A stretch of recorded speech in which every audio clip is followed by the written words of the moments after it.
Dios les continúe bendiciendo, hermanos y hermanas. Es para mí un placer muy grande estar acá. Como ya han dicho, mi nombre es Javier Gómez. Soy pastor de una iglesia del Pacto allá en Medellín, Colombia. Y soy actualmente el presidente de la iglesia del Pacto en Colombia. Actualmente tenemos 50 iglesias. Y estoy ahorita como presidente, entonces como he dicho el hermano, soy miembro del comité de CIPE y estamos por acá, por este hermoso país, un país muy grande. Colombia es un país de 44 millones de habitantes, casi lo que es acá México y su área metropolitana, pero también es un país muy hermoso. Así que gracias, hermanos, por darme el privilegio de predicar. Pues estoy con el pastor Iván Carrasco de Argentina, es el presidente de la iglesia del Pacto allá en ese hermoso país. Pues el Pacto, como saben, tiene iglesias, tenemos iglesias acá en México, en Colombia, en Argentina, en Chile, en Uruguay, hay nuestras iglesias, y en Estados Unidos, ¿no? Como otros contactos que tenemos. Y pues somos una iglesia, diría que muy variada en muchas cosas. En Colombia, por lo menos la iglesia que yo pastoreo, somos una iglesia pues pequeña, no es así tan organizada ni tan estructurada. Yo conocí a Cristo el 17 de abril, el 17 de octubre del 89. Ese día, un martes, acepté a Cristo como Señor y Salvador y empecé con la guianza del Señor la iglesia el 18 de abril del 93. Y pues Dios nos ha guiado a movernos en dos áreas: plantación de iglesias y obra social. Entonces, más que todo, nosotros allá en Medellín trabajamos la obra social con los niños. Trabajé un tiempo con más de 10 años con Compasión Internacional. Algunos de pronto lo conocen acá en México. Pero también ahorita estoy trabajando con el municipio de Medellín con un proyecto que se llama Buen Comienzo. Es un proyecto excelente donde atendemos a los niños de bajos recursos, de 2 a 5 años, que es el programa, programa institucional, y le damos comida no le damos el gobierno, le alimenta de lunes a viernes y le da desayuno, un break, almuerzo y otro break, y es de 8 a 4, la atención es excelente. O sea que ese es nuestro fuerte. Allá pastoreé una iglesia que en Colombia llamamos barrios populares, o sea, estrato 1 y 2. Eso no es una iglesia grande, es una iglesia pequeña, pero ahí el Señor nos ha mantenido por más de, casi ya por 20 años ya larguitos que empezamos la obra. O sea que es una bendición. Entonces, hermanos, el tema solo escritura, ¿no? Es un tema bastante interesante y pues como está en el manual o en el folletico, es el tema que trae, el texto que traigo, basado en 2 de Timoteo, capítulo 3. Hace 8 días también prediqué sobre las cartas del apóstol Pablo a Timoteo, basado en el tema el legado de un pastor, donde Pablo le dice a Timoteo en el capítulo 4: te encarezco delante de Dios y del Señor Jesucristo, que juzgará a los vivos y a los muertos, que prediques la palabra a tiempo y fuera de tiempo. Y la razón es, dice Pablo en el versículo 2, porque vendrán días o tiempos en que no habrá la sana doctrina. Entonces, mirando el pasaje, este tema es muy largo. Yo estaba haciendo una maestría con un seminario que llama MIS, no sé si aquí lo conocen, México, pero es un seminario reformado que uno estudia todo lo que es la teología de la reforma. Entonces, hablar de solo escritura, pues es una materia de meses, ¿no? No es una materia de media hora ni de 1 hora, porque es una materia muy amplia, pero a lo menos voy a hablarles un poco del porqué de la solo escritura o solo escritura. Y si uno toma como base el capítulo 3 de 2 de Timoteo, es interesante lo que dice. Si uno toma como base el contexto. El capítulo 3, pues el versículo 16 y 17 dice: toda la escritura es inspirada por Dios. Toda la escritura es inspirada por Dios. Es interesante eso. Y dice el texto: y útil para enseñar, para redarguir, para corregir, para instruir en justicia, a fin de que el hombre de Dios sea perfecto, enteramente preparado para toda buena obra. Pero eso es el resumen de algo que el apóstol Pablo está diciendo. Ese no es el inicio, es el resumen, pero que se convierte en la base, en el fundamento o en un arma poderosa para la defensa de. Y es interesante lo que dice el versículo 1 del capítulo 3. Entonces, para entender esos dos versículos habría que entender o leer bien el capítulo 3, versículo 1. Y miren lo que dice el capítulo 3, versículo 1. También debes saber esto. Y ese también es como una añadidura a algo, ¿no? Es como cuando usted le dice a su hija: hija, voy aquí al centro de la ciudad y por favor cuando venga quiero que me haya, bueno, no sé cómo dice acá, pero a lo menos barrido la casa, ¿no? Y organizado, bueno, ahí me van a perdonar el lenguaje que utilice acá porque soy colombiano y soy pase y soy de la montaña, no soy de la ciudad. Que me haya organizado la cocina, ¿no? Entonces usted espera que cuando venga la hija le haya, decimos allá, barrer la casa y organizar la cocina. Pero cuando usted llega, la hija le dice: mamá, he barrido la casa, he organizado la cocina y también le he lavado la ropa, le he lavado los baños. O sea que hizo más de lo que también es como algo que tiene que ver como gracia acá. Y Pablo en el capítulo 2, donde le está dando instrucciones importantes sobre la formación del líder y todo ese cuento, y sobre transmitir la visión a otros, le está diciendo: también debes saber esto. Y lo que Timoteo debía saber, y lo que cada uno de nosotros debemos saber, es lo que dice el texto: que en los postreros días, dice el apóstol acá, en los postreros días vendrán tiempos peligrosos. Y esos tiempos peligrosos es importante porque están caracterizados por personas. Dice el versículo 2: porque habrán hombres amadores de sí mismo. Y comienza a mostrar el carácter de esos hombres que van a hacer que los tiempos sean peligrosos. Y entonces comienza a darle toda una explicación de lo que es los tiempos peligrosos, caracterizado o marcado por hombres que tienen unas cualidades, unas características que van a hacer que el mundo sea diferente, violento, agresivo, peligroso. Pero los versículos 16 y 17 es como el arma que Pablo le dice a Timoteo que debemos usar para confrontar la problemática en que estamos viviendo. ¿Y por qué este tema? Cuando me habló la hermana Marisol de si compartíamos este tema, pues porque era la temática, me gustó. Porque por muchos años he sido profesor de un instituto bíblico y me gradué lógicamente de un seminario, y la materia que más enseño es lo que llamamos ya estudio bíblico inductivo, que es la observación del texto, aprender a hacer un estudio inductivo, exegético, extrayendo lo que el texto dice.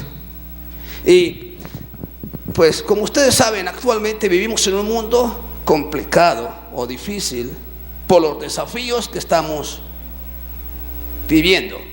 Y actualmente la iglesia cristiana está frente a unos tremendos desafíos que nos está presentando, diríamos, no solamente el gobierno, sino que esto tiene que ver con los tiempos peligrosos.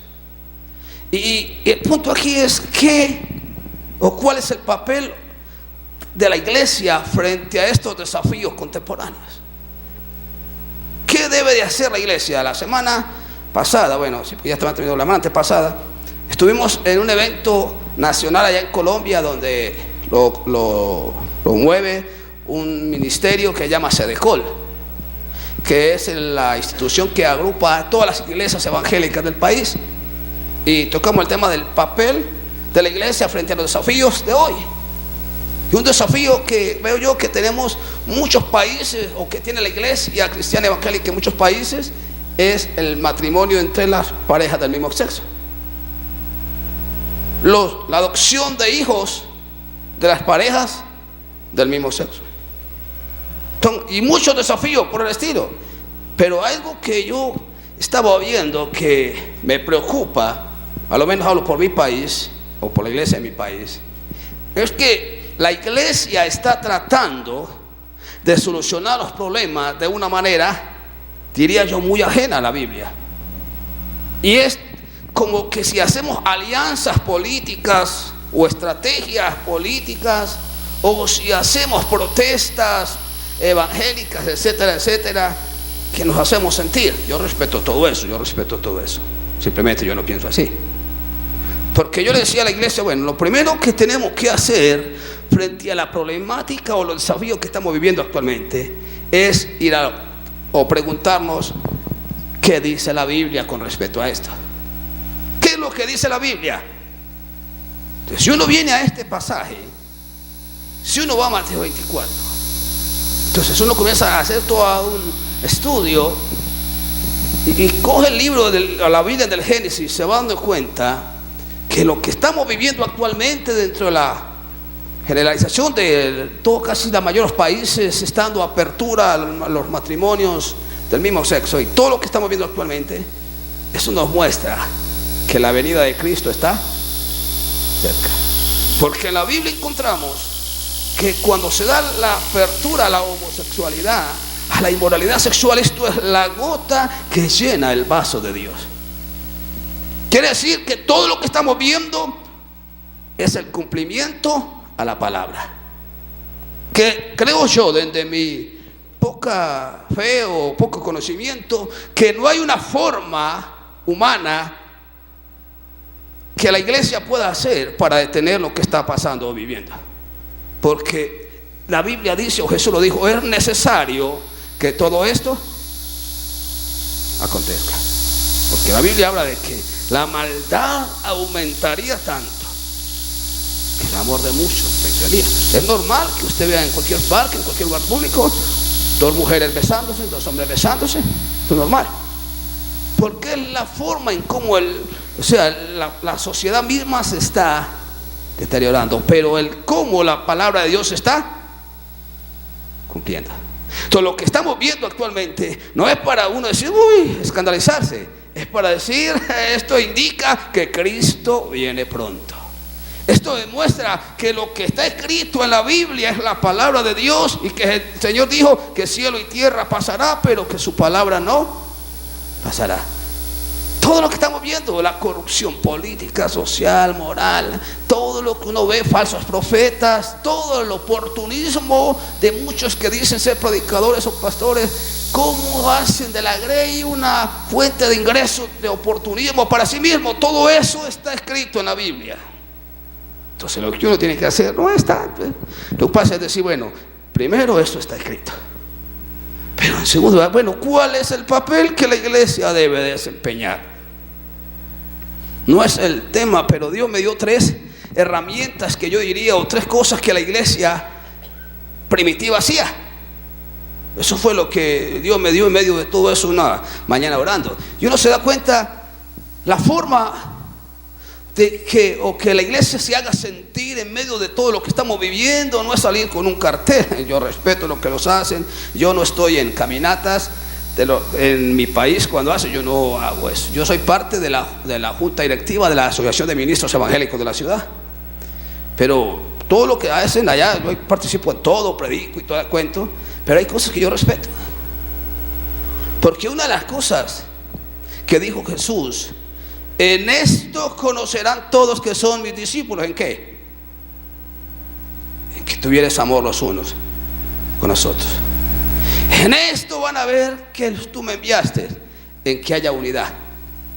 Y yo me pongo a mirar que la primera cosa que la iglesia debe hacer para todo esto es unidad en amor. Unirnos con amor. Unidad no forzada, sino unirnos porque en verdad somos una misma familia en Dios. Somos un mismo cuerpo en el Señor. Aquí, pues, en la forma y con todo el respeto, como pastor lo digo, nosotros no hacemos todo el protocolo que hacen acá para hacer un culto en Medellín, ¿sí me entiende? En Medellín es todo mucho más, más liberal o más abierto. Pero a pesar de que creamos que metodistas, bautistas, pentecostales, lo que seamos, creo yo que somos lavados por la misma sangre, sellados con el mismo espíritu, pertenecemos al mismo cuerpo que es Jesucristo, y creemos que aquí todos tenemos la misma fe y la misma esperanza de que un día vamos a estar con Cristo en el cielo por la eternidad, que eso es lo más importante. Entonces tenemos que estar en esa unidad en amor. Pero uno encuentra en la Biblia que la iglesia, en medio de todo eso, porque la iglesia primitiva no podía protestar como nosotros hoy en día, había una oración específica con propósito. ¿Y por qué oraban ellos? Para que el Señor les diera poder para predicar la palabra con denuedo. La tercera cosa que uno encuentra es predicación con poder. Y hoy en día nosotros, me pongo a mirar, estuvimos en esa reunión, en el evento, estuvo el Procurador General de la Nación de allá de Colombia en ese evento. Y es un hombre con mucho carácter, muy directo. Y me ponía a pensar, porque la iglesia decía, bueno, ¿qué podemos hacer? Y un poco de preguntas, y el Señor nos dijo de una manera muy directa y muy chistosa: lo que pasa es que ustedes son una manada de niños espirituales. Y una de las cosas que yo he visto en medio de todo esto es que la iglesia hace tanto proselitismo y tantas cosas, pero nos da miedo cumplir con el papel que la iglesia debe cumplir, o que es el ejemplo de la iglesia primitiva. La iglesia del Señor está puesta, a lo menos en el contexto en que estemos, para proclamar el evangelio con poder y para denunciar el pecado de los corruptos. Pero ¿qué nos pasa hoy en día? Nos da miedo. Nos da miedo. Entonces, como que es más fácil salir con una pancarta y decir que no estamos de acuerdo con algo. Pero si la iglesia se une, la iglesia ora y la iglesia predica con poder y autoridad, la Biblia me muestra en el libro de los Hechos que aún los que hacían oposición, algunos de ellos se convertían, y la iglesia crecía, porque grandes señales y prodigios eran hechas por mano de los apóstoles. Pero ¿qué pasa hoy en día? Hay poca oración en la iglesia. Poca oración. Somos muy profesionales. Y por eso, hermanos, si usted lee en el contexto el versículo 16 y 17, es la respuesta que Pablo dice: mire, la única manera de contrarrestar todo lo que estamos viendo y de entender lo que estamos pasando y viviendo es darle prioridad a la Biblia. En una encuesta que presentaron la semana antepasada allá mismo en Medellín, según ellos, el 50% de los pastores de Latinoamérica, Iberoamérica, no leen la Biblia. El 75% de la membresía de la iglesia no lee la Biblia. Si un pastor no lee la Biblia, ¿qué le está dando a la iglesia? Si usted, como miembro de la iglesia del pacto aquí en Ecuador, de México, no lee la Biblia, ¿qué sabe usted de Jesús? ¿Qué conoce usted de Jesús? El 60-70% de los pastores de Latinoamérica no oran ni siquiera 5 minutos al día. Y el 85% de la iglesia no ora ni siquiera 5 minutos. Una iglesia que no lee la Biblia, una iglesia que no ora, ¿qué poder, qué autoridad tiene para enfrentar las fuerzas del mal? No hay nada. No hay nada.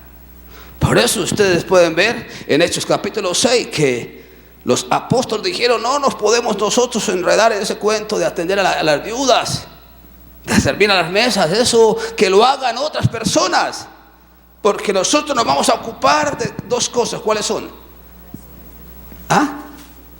La oración y la palabra. El deber del pastor es estar ahí conectado con la palabra y con el Señor a través de la palabra. Mi esposo y yo tenemos como dogma, necesidad o costumbre leer todos los días 4 capítulos de la Biblia, del Génesis, Apocalipsis. La leemos, la leemos, la leemos.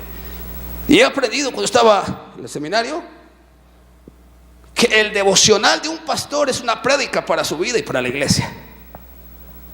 Entonces uno debe de estar preparado para predicar a la hora que le diga, y donde le digan, y en la forma en que le diga, una enseñanza bíblica cualquiera. Los líderes que yo formo, los formo para que prediquen de distintas maneras, un acróstico, de cualquier forma, para que aprendamos a predicar, porque tenemos que, un pastor, un líder, tiene que estar relacionado con la palabra, con la palabra. Por eso yo quiero que miremos al menos ahí 5 cositas que pueden escribir si quieren, del por qué es importante la sola escritura. Primero, lo que yo veo es por la autoridad sí que contiene. ¿Por qué la autoridad? Porque dice toda la escritura es inspirada. ¿Por quién? Por Dios. La autoridad quiere decir, y como dice el apóstol Pedro, que los santos hombres de Dios escribieron siendo inspirados ¿por quién? Por el Espíritu Santo. Como diría algún expositor de la Biblia, es el Espíritu Santo quien nos sopla al oído. Por eso ellos, cuando estaban escribiendo el Espíritu Santo, algunos pueden polemizar y decir cualquier cantidad de cosas con respecto a la palabra, a la Biblia. Cualquier confusión o polémica o lo que haya con respecto a cómo fue escrita la Biblia. Pero la Biblia dice que toda la escritura, algunos teólogos católicos dicen pues que no se refiere solamente a la Biblia, que toda la escritura es otros libros más. Pero hay algo que es interesante, ese es me está demostrando o diciendo o confirmando algo. Es que es inspirada por Dios. La Biblia es la inspiración misma de Dios. La Biblia, la palabra de Dios, es el soplo o el logo, como queramos llamarlo, pues el logo de Dios. Sabemos que Dios existe y sabemos por qué existen las cosas, porque tenemos la Biblia, la palabra. Si yo no tuviera la Biblia, yo no tendría otra forma. Un día alguien, un testigo de Jehová, me dijo: yo quiero que hablemos un poco sobre la Biblia, sobre lo que usted cree y lo que yo creo. Y le dije: si es con el fin de arrepentirse, a la hora que usted quiera, pero si es con el fin de contender, no tengo tiempo. Un profesor de filosofía, estábamos platicando y comenzó a hablarme de sus teorías, y yo le dije: mire, usted sabe que ninguna teoría evolucionista es real, ningún concepto filosófico es real, no tiene lógica en sí mismo. Pero yo no tengo una forma, una manera de convencerlo a usted si usted no cree que la Biblia es la palabra de Dios. Porque si usted no cree que la Biblia es la palabra de Dios, ¿cómo lo voy a convencer yo? ¿Cómo? Pero si usted cree que la Biblia es la palabra de Dios, inspirada por Dios, entonces sí. Y si no cree, no hablemos. Pero si cree, hablemos. Por eso es que cuando se ponen a hacer polémicas sobre si Dios es trino o no trino, y comienzan a atacar, pues lógicamente, si usted coge un texto fuera del contexto, o si coge un texto en un solo texto, no vamos a hacer doctrina. Pero si cogemos la Biblia del Génesis al Apocalipsis, tal vez. Por eso Jesús dijo allá en Mateo 4:4, cuando en la tentación del diablo, ¿no?, de Satanás: no solo de pan vive el hombre, sino de toda palabra que sale ¿de dónde? De la boca de Dios me sopla al oído a través de su Espíritu. Me dice, por eso es que es interesante entender esta parte. ¿Qué está viviendo? Vaya la palabra. Por eso es que alguien dice que el Génesis se presenta toda la plataforma para toda la forma en cómo vivir en medio de una sociedad como la que estamos. Porque en el Génesis, los primeros capítulos, nos presenta todo un panorama administrativo, de mayordomía, de comunión, de familia, todo ahí está. Pero para eso hay que estudiarla, hay que leerla, Hay que observarla. Toda la Escritura, no es solamente una parte, por eso toda la Escritura hay que usarla en medio de todos los problemas en que vivimos. A través de la palabra Dios tiene una respuesta para toda necesidad. A través de la palabra santa del Señor hay una respuesta para cualquiera sea el conflicto en que estamos viviendo. Por eso los tiempos peligrosos, la única forma de enfrentar esta situación es a través de la palabra de Dios. ¿Qué está escrito? Por eso una de las cosas que decimos en el pacto es ¿dónde está escrito en la Biblia? La segunda cosa que uno puede mirar ahí en el mismo pasaje es, lógicamente, la respuesta de la Biblia. ¿Por qué una respuesta? Porque dice que la Biblia misma, la utilidad de la Biblia es y útil para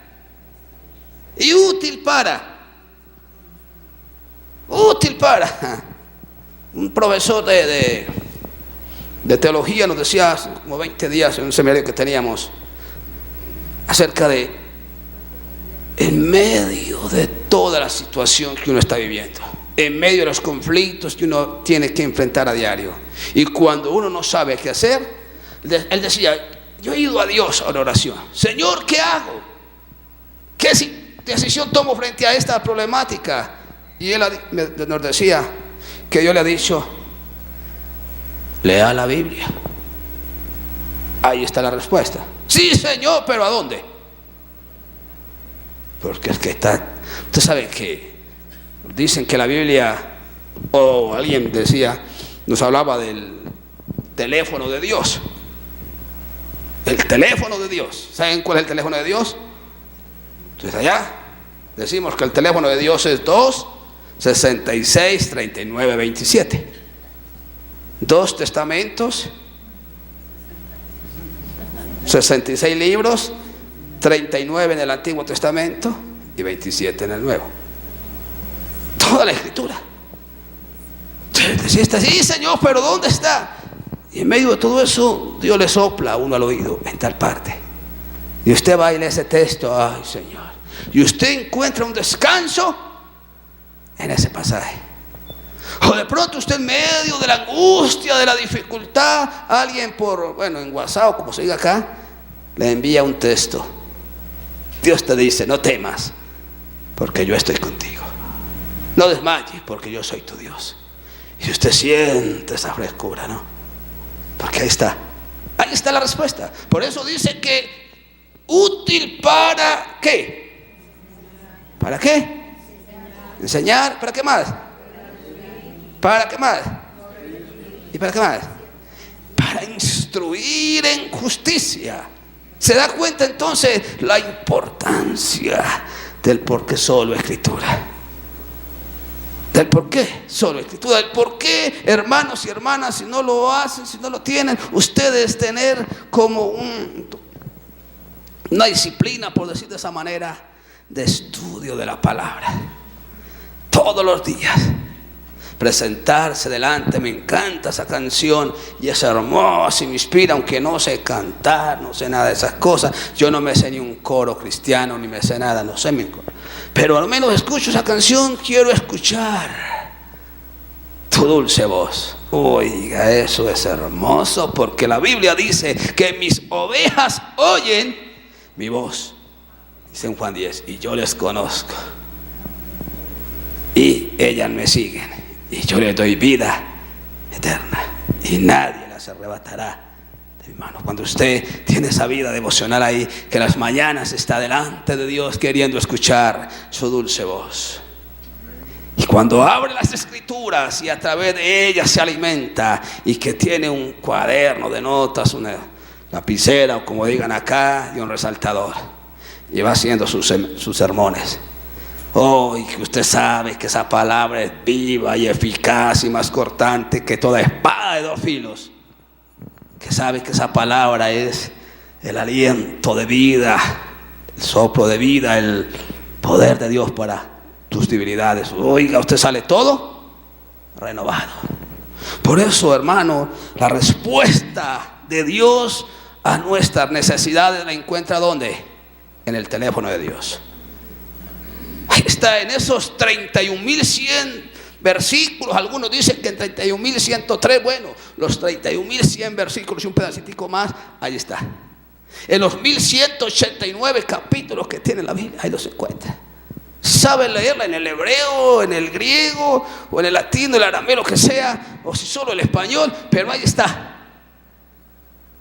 Y lo que este profesor decía estos días, estoy de acuerdo.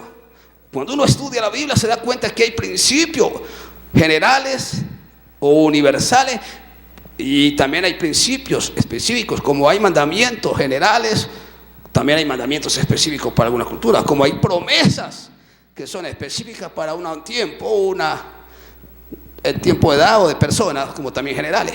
Pero él decía, la Biblia es para todos los tiempos y de una manera específica. Porque puede ser que Dios nos hable a través del Génesis o del Números o Deuteronomio, qué sé yo, que usted a través de un texto, Dios le dé una palabra rema para tu vida. Uy, esto es para mí.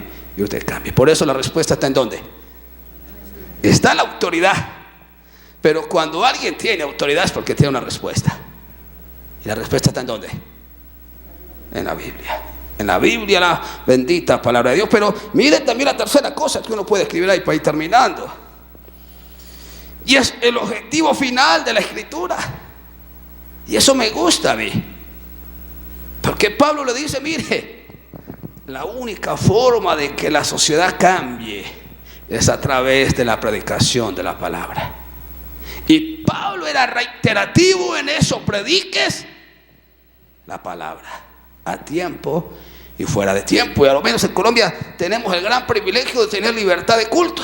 Yo me formé como pastor y como predicador en los buses, en las calles con un megáfono y puerta a puerta. Y mucha gente se ha convertido a través de las campañas evangelísticas en aire libre. Entonces, cuando uno predica la palabra, hay una respuesta a través de esa palabra para las personas. Pero miren, el objetivo es a fin de que, eso es como en la ley de punto crucial o en el clima ascendente, a fin de que el hombre de Dios sea enteramente preparado para toda buena obra. ¿Se da cuenta cómo la palabra produce un efecto transformador en la vida del ser humano? A fin de que el hombre sea enteramente, o sea, perfecto, preparado para toda buena obra. Es a través, por eso, hermanos, yo no conozco nada acá, por eso hablo de mi país, pero me da mucha tristeza cuando hoy en día los jóvenes llegan a un culto de jóvenes sin Biblia. Y cuando se habla de todo menos de la Biblia. Y yo no creo que una persona sea transformada sin predicarle la palabra. Si una persona aprenda y sea diferente sin la enseñanza de la palabra. Sé que podemos cargar la Biblia en un celular, pero estando en una reunión de directivos allá en Medellín, decía un profesor que una vez estaba él dando una clase en el seminario y le llamó la atención porque era un joven ahí. Y él dijo, oiga, qué joven tan interesado en escribir lo que estoy diciendo. Y cuando pasó por ahí y miró, era que estaba chateando. Y le dijo, oiga, sinvergüenza, no le da pena. Su papá o quien sea le está pagando aquí 2 millones de pesos el semestre. Y usted perdiendo el tiempo acá. Si no le interesa, vaya. Porque hoy día lo que pasa, hoy en día uno está predicando y los jóvenes están ahí y uno cree que es que están escribiendo el sermón y están chateando. Están ni presentes siquiera en cuerpo. Porque no saben ni a dónde están parados ni sentados. Hermanos y hermanas, esto es a través de la palabra. Por eso Pablo dice, tiempos peligrosos se contrarrestan con la predicación de la palabra. Pero hoy en día nos da miedo predicar la palabra. Porque es que, no es que si les predicamos la palabra la gente se enoja. Pero a Jesús no estaba interesado si se enojaban o se enojaban. Jesús estaba interesado en establecer el reino de Dios en cada vida, en cada corazón. Porque la única forma en que cambiemos es a través de la predicación de la palabra. de que la gente entienda. En muchos países, Estados Unidos y en algunas partes, pues entonces ya la Biblia la han quitado. No se puede predicar en los colegios. No pueden estar. En Colombia está pasando eso, donde no se puede hablar de la Biblia en los colegios y usted no puede ser parte de la junta directiva si es cristiano evangélico. Y por eso es que cuando la Biblia se coge y se guarda, entonces la decadencia viene a la sociedad. El hombre comienza a decaer espiritualmente y va siendo invadido por un poder demoníaco, donde se aplata completamente de Dios y se convierte en un hombre peligroso, que genera tiempo peligroso. Solo podemos ser agentes transformadores de bien cuando tenemos una buena relación con la palabra. Si no hay una buena relación con la palabra, por eso, mire la cuarta cosa que uno encuentra de la palabra. Y eso es interesante, ¿no? Entonces el objetivo final de la escritura es que el hombre sea perfecto, preparado para toda buena obra. Es que el hombre de Dios, de una manera, es que sea completamente transformado. Por eso Pablo en Colosenses 1:28 dice que el propósito de él era presentar perfecto en Cristo Jesús a todo hombre. Y para eso, dice él, trabajaba día y noche. Mire, hermanos, hay algo más interesante todavía acá. Dios le dice a Josué: nunca se aparte de tu boca este libro de la ley, sino que, está en el Josué 1:8, sino que de día y de noche meditarás en él. Entonces harás prosperar tu camino y todo te saldrá bien. Como la escritura abre las puertas a la bendición. Cuando yo practico la Biblia, cuando obedezco la palabra, entonces todo va a ser diferente. Cuando la prioridad en mi vida es la escritura, es la palabra. Por eso Dios le dice a Timoteo, a Josué: nunca se aparte. Hermanos y hermanas, tenemos que volver al estudio de la palabra, a la lectura de la palabra. La palabra de Dios debe ser la prioridad. Por eso este tema de las 5 solas es interesante. Me encanta solo escritura, me encanta solo gracia, porque soy lo que soy, dice Pablo, por la gracia de Dios. Le digo al Señor todos los días: soy lo que soy por tu mérito. Dios me ha bendecido.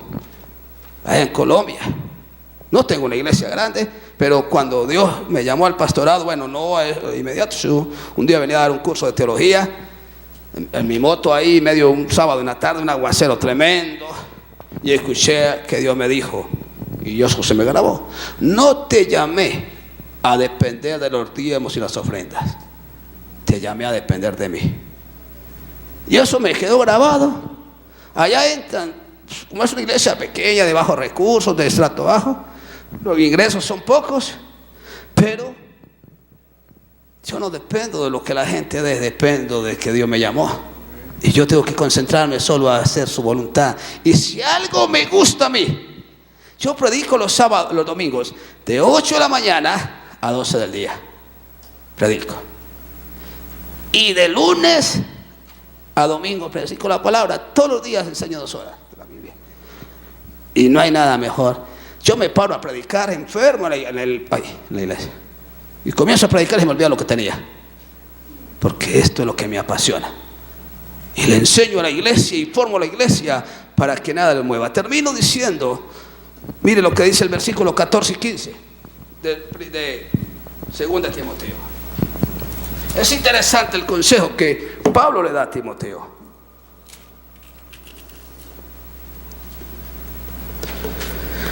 Pero, versículo 14, pero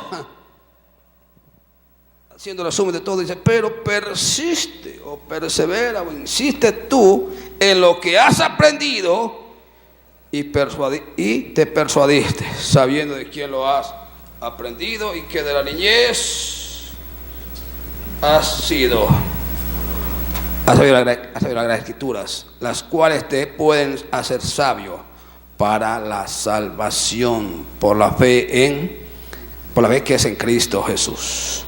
Como uno de los beneficios de las escrituras es que nos hacen sabios. ¿Para qué? Para salvación. Hermanos y hermanas, sea usted, mi consejo si quiere, un apasionado por el estudio de la palabra. Ahora donde estoy hospedado de la doctora, estamos practicando por la mañana temas importantes sobre la bendición del perdón, un tema muy interesante que me ha dado, y comenzamos ahí hasta ahorita que llegó nuestra hermana por nosotros. Pero qué maravilla es usted hacer un grupo de hermanos, de amigos, y hablar de lo más importante que es la bendita y santa palabra de Dios, de hablar de ese amigo precioso que se llama Jesús, que entregó su vida por ti y por mí, y que a través de su Santo Espíritu nos ha sellado para vivir con Él por la eternidad. No hay nada más precioso que usted sea un apasionado por la palabra. Pablo le dice, persistes tú en medio de un mundo como el que estamos, lleno de grandes desafíos, de decadencias morales y espirituales, sociales, religiosas, lo que sea. Persistes tú en mantenerte firme en lo que has creído, en lo que has aprendido, en mantenerse estudiando. Nunca se aparte de tu boca este libro de la ley. Dale la prioridad, dale la importancia, dale el valor que le corresponde a la palabra. No solo de pan vive el hombre, sino de toda palabra que sale de la boca del Señor. La autoridad que esto tiene es poderosa, porque la inspiración de Dios está escrita acá. En ella está la respuesta para cualquiera sea tu situación, porque Dios restaura desde lo más bajo hasta lo más importante y lo hace una persona útil para la sociedad. Vamos a orarle al Señor. Señor, gracias te damos por tu palabra. Creo en el Cristo que salva, creo en el Cristo que salva, creo en el Cristo que sana, creo en el Cristo que restaura, y creo que tu palabra es viva y eficaz y más cortante que toda espada de dos filos, y que penetra hasta partir del alma, las coyunturas, los tuétanos, y que discierne lo más íntimo, los pensamientos.